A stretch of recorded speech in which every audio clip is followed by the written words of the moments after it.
ഇതെന്തായാലും കൊള്ളാം. എന്താ കഥ? നിന്റെ ഭർത്താവിൻ്റെ ആദ്യ ഭാര്യ. അവനെ 2-3 പെണ്ണ് കാണല് നമ്മളെ കൊണ്ടുപോയതാ. നമ്മൾ അന്വേഷിച്ചപ്പോൾ നമുക്ക് പറ്റിയല്ല ബന്ധമെന്നും പറഞ്ഞുകൊണ്ട് നമ്മളതങ്ങ് ഒഴിഞ്ഞ് മാറിയത്. ഇതിപ്പോൾ നമ്മൾ കുറ്റം പറയുമെന്നും പറഞ്ഞുകൊണ്ട് ഈ പെണ്ണ് കാണൽ നമ്മളെ കൊണ്ടുപോയുമില്ല. പെണ്ണിൻ്റെ ഒരു ഫോട്ടോ എന്നെയും നിന്നെയും വല്ലതും കാണിച്ചാ ഡീറ്റെയിൽ പോലും അവൻ പറഞ്ഞില്ല. നല്ല ബന്ധമാണ്, നല്ല പെണ്ണാണെന്ന് മാത്രം അവൻ പറഞ്ഞു. വല്ലതും കാണിക്കുകയോ വല്ലതും ചെയ്യുമായിരുന്നെങ്കിൽ ഈ കല്യാണം നടക്കുമായിരുന്നു. അതിൻ്റെ കൂടെ നിൻ്റെ അമ്മായിമ്മയുടെ പൊറുകുറുക്കലും നമ്മൾ മനഃപൂർവ്വം കല്യാണം നടത്തിയതാന്നിപ്പം നിൻ്റെ അമ്മായിമ്മ പറയുന്നത് തന്നെ. അവരത് കണ്ടതുകൊണ്ടല്ലേ. അവനാണെങ്കിൽ ഗൾഫിലുവാ. അല്ലെങ്കിൽ അവനും ഇവനും കൂടെ പോയി പെണ്ണ് കണ്ടായിരുന്നെങ്കിൽ ഇതൊന്നും നടക്കത്തില്ലായിരുന്നു. ഇനിയിപ്പോൾ ഇതെന്ത് ചെയ്യും? ഇനിയിപ്പോൾ എന്ത് ചെയ്യാനാ? ഇനി ഒന്നും ചെയ്യാനില്ല. നടക്കാനുള്ളതെല്ലാം നടന്നു കഴിഞ്ഞു. ഇനിയിപ്പോൾ ഞാനും ഉമ്മായും കൂടെ നീ സംസാരിച്ചിട്ടേ ഒരു കഥയില്ല. തിഥിയല്ലേ അമ്മ. ഇനിയിപ്പോൾ അവൾ ഇവിടുത്തെ മരുമകളാ. മനി ഒന്ന് അതോർത്തിന് വിഷമിക്കുകയൊന്നും വേണ്ട. നടക്കാനുള്ളതൊക്കെ നടന്നു. ഇപ്പം ഞാനും ഉമ്മായും കൂടെ ഇനി മാറി സംസാരിച്ചിട്ടൊന്നും ഇനി എന്ത് ചെയ്യാനാ? കൂട്ടത്തിലാണെങ്കിൽ ബന്ധുക്കാരുടെ വേറെ. ഇതിപ്പോൾ നമ്മളങ്ങോട്ട് മനഃപൂർവ്വം ചെയ്തതാണെന്നാണ് പറയുന്നത്. അതുപോലെ തന്നെ നിൻ്റെ അമ്മായിമ്മ പറയുന്നത് നമ്മൾ അറിഞ്ഞുകൊണ്ട് തന്നെ അങ്ങ് ചെയ്തതാണെന്ന്. ഇതെല്ലാവരുടെയും ഭാഗത്ത് കുത്ത് കേട്ടുകൊണ്ടിരിക്കുക. അവനാണെങ്കിൽ ഒരു കുലുക്കമില്ലാതിരിക്കുക. അവനിക്ക് നേരത്തെ ഇത് അറിയാമായിരുന്നെന്ന്. മനഃപൂർവ്വം നമ്മുടെ അടുത്ത് പറയാഞ്ഞാണെന്ന്. അല്ലടി, ഇവള് പ്രശ്നക്കാരി ആയതുകൊണ്ടായിരിക്കുമല്ലോ ഇവിടെ ആദ്യത്തെ ബന്ധം ഒഴിഞ്ഞത്. ഇതിപ്പോൾ നിൻ്റെ ആങ്ങളുടെ ജീവിതത്തിലോട്ടുള്ള വന്നിട്ടുണ്ട്. ഇനി അവൻ്റെ ജീവിതം എന്താവുമെന്ന് എനിക്കൊരു പിടിയാവുന്നില്ല. വീണ്ടും കഷ്ടത്തിലാവുന്നാന്നോ? ഇതിപ്പോൾ ആരുടെ ഭാഗത്താ തെറ്റ്, ആരുടെ ഭാഗത്താ ശരിയെന്ന് അറിയത്തില്ല. പക്ഷെ നിൻ്റെ അമ്മായിമ്മ പറഞ്ഞിരിക്കുന്നതെന്നറിയാം, പ്രശ്നക്കാരിയാണെന്നാണ് പറഞ്ഞിരിക്കുന്നത്. അതുകൊണ്ടാണ് അവർ വേണ്ടാന്ന് വെച്ചേന്ന്. ഒരു സ്വസ്ഥതയും സമാധാനവും തരത്തില്ലെന്ന്. അതും കൂടെ കേട്ടപ്പോൾ എൻ്റെ സമാധാനം പോയി കിട്ടിയിട്ടുണ്ട്. അതെന്താണെന്ന് നമുക്കറിയത്തില്ലല്ലോ. നമുക്കതിനെപ്പറ്റി ഒന്നും സംസാരിക്കാൻ നമുക്ക് പറ്റത്തില്ല. ആരുടെ ഭാഗത്താണ് തെറ്റ് ശരിയൊന്നും നമുക്കറിയില്ലല്ലോ. പിന്നെ ഒരു കാര്യം ഞാൻ പറയാം, എൻ്റെ അമ്മായിമ്മ അത്ര നല്ലതൊന്നുമല്ല. എനിക്ക് ചെന്ന് കയറിയപ്പോൾ തന്നെ മനസ്സിലായത്. ഞാനൊരു വിധത്തിലേക്ക് അവരെ നിർത്തി വെച്ചിരിക്കുക. അതുകൊണ്ട് അവരെ പറ്റിയുള്ള മഹിമയൊന്നും വേണ്ട ഉമ്മായിക്ക്. ഞാനെന്തായാലും അവളോടൊന്ന് സംസാരിച്ച് നോക്കട്ടെ. ഉമ്മ വിഷമിക്കാതിരി.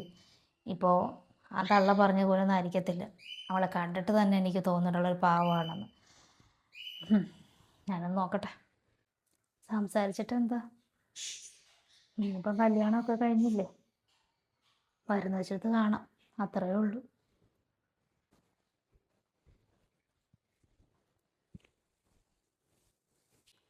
ആഹാ, ഭയങ്കര ജോലിയിലാണല്ലോ.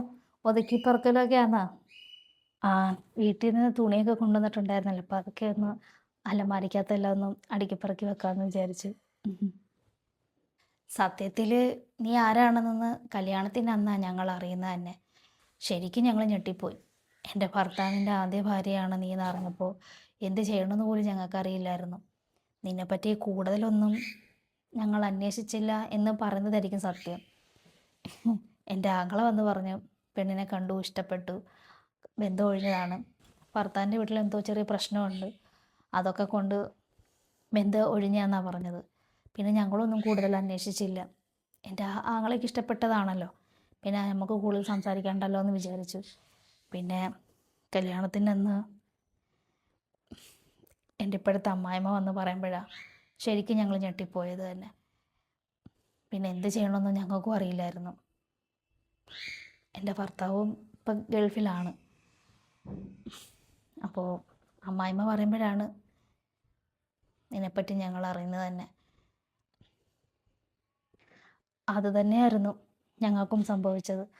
അതറിഞ്ഞായിരുന്നെങ്കിൽ ഞാൻ ഈ കല്യാണം ഒരിക്കലും ഞാൻ സമ്മതിക്കത്തില്ലായിരുന്നു. ഞങ്ങളടുത്തും വലിയ ഡീറ്റെയിലും കാര്യങ്ങളൊന്നും പറഞ്ഞില്ലായിരുന്നു. അറിഞ്ഞായിരുന്നെങ്കിൽ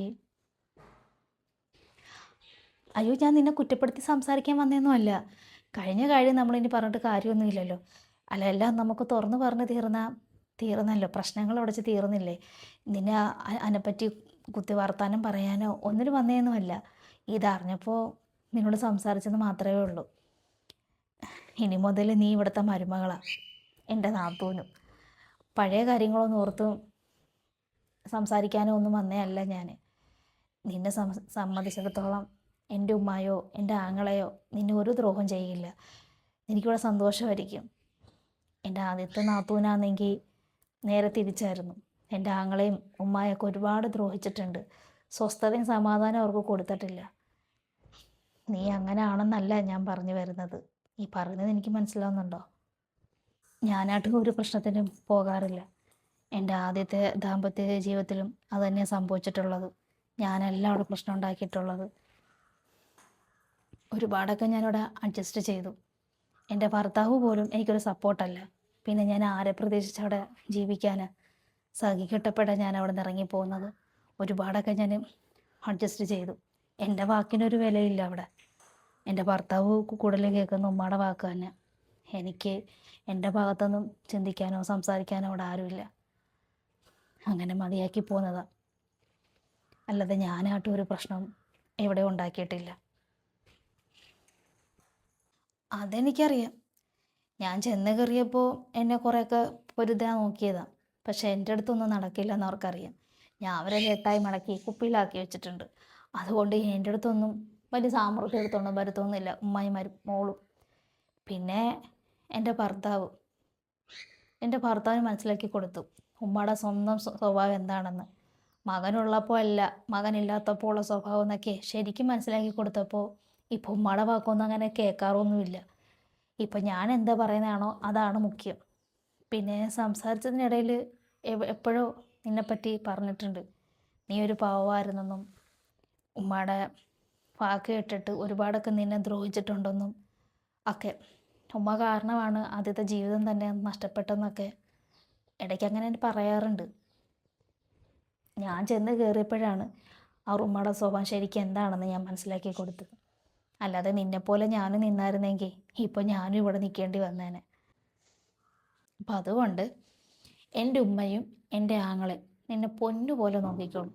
ഒരു കുറവും നിനക്കിവിടെ ഉണ്ടാകത്തില്ല. നിൻ്റെ ആദ്യത്തെ ജീവിതം പരാജയമാണെങ്കിലും ഈ ജീവിതം എന്തായാലും നിനക്ക് സന്തോഷമേ മാത്രമേ ഉണ്ടാകത്തുള്ളൂ. ഇനിയാണ് നീ സന്തോഷമായിട്ട് ജീവിക്കാൻ പോകുന്നത് തന്നെ. എൻ്റെ ആങ്ങളുടെ ആദ്യത്തെ ഭാര്യയുടെ കാര്യം പറയാതിരിക്കുന്ന ഭേദം. ഒരുപാട് അഡ്ജസ്റ്റ് ചെയ്തിട്ടുണ്ട് എൻ്റെ ഉമ്മയും എൻ്റെ ആങ്ങളെയൊക്കെ. ഒരുമാതിരി സൈക്കോ പോലത്തെ ഒരു പെണ്ണാണ്. എന്താ അതിന് പറയുന്നറിയില്ല. ആരോടും മിണ്ടാൻ പാടില്ല, പുറത്ത് പോകാൻ പാടില്ല, എന്തിന് ഭക്ഷണം കഴിക്കുന്നത് എല്ലാം അവിടെ ഇഷ്ടത്തിന്. ഒരു പ്രത്യേക ടൈപ്പായിരുന്നു. ഒരുപാടൊക്കെ അഡ്ജസ്റ്റ് ചെയ്ത് നോക്കി എൻ്റെ ആങ്ങളെ. അവസാനം സഖി കിട്ടപ്പോഴാണ് ഞങ്ങളെല്ലാവരും കൂടെ നിർബന്ധിച്ചപ്പോഴാണ് ആ ബന്ധം തന്നെ ഒഴിഞ്ഞ തന്നെ. അതുകൊണ്ട് ഇതിങ്ങനെ ആകത്തില്ലെന്ന് ഞങ്ങൾക്ക് ഉറപ്പുണ്ട്. ഞാനിവിടെ കുറച്ച് ദിവസം കാണും കേട്ടോ. ഇതൊക്കെ ഒന്ന് ആറി തണുത്തതിന് ശേഷമേ ഞാനിവിടുന്ന് പോകത്തുള്ളൂ. പിന്നെ നമ്മുടെ ബന്ധുക്കാർ അവർ പല രീതിയിലും പല സംസാരങ്ങളൊക്കെ സംസാരിക്കും. നീ അത് കേട്ടൊന്നും വിഷമിക്കുകയൊന്നും വേണ്ട. ഇപ്പോൾ എല്ലാവരും അത്ഭുതത്തോടെയാണ് ഇപ്പോൾ കാണുന്നതേ ഈ ബന്ധം. എൻ്റെ ഭർത്താവിൻ്റെ ആദ്യ ഭാര്യയാണല്ലോ നീ. അപ്പം അതുകൊണ്ട് എല്ലാവർക്കും ഈ ബന്ധം എങ്ങനെ നിലനിന്ന് പോകും എന്നുള്ള രീതിയിൽ കാണുക. അപ്പം അത് നമുക്ക് മാറ്റി കൊടുക്കണ്ടേ? അതുകൊണ്ട് ഞാൻ കുറച്ച് ദിവസം ഇവിടെ കാണും. അപ്പോൾ മറ്റുള്ളവർക്ക് നമ്മൾ കാണിച്ചു കൊടുക്കണ്ടേ നീ എൻ്റെ നാത്തൂനാണെന്നും ആ രീതിയിൽ നമ്മൾ സന്തോഷമായിട്ടാണ് പോകുന്നതെന്നൊക്കെ. ഇതൊരു അത്ഭുതമായിക്കോട്ടെടോ.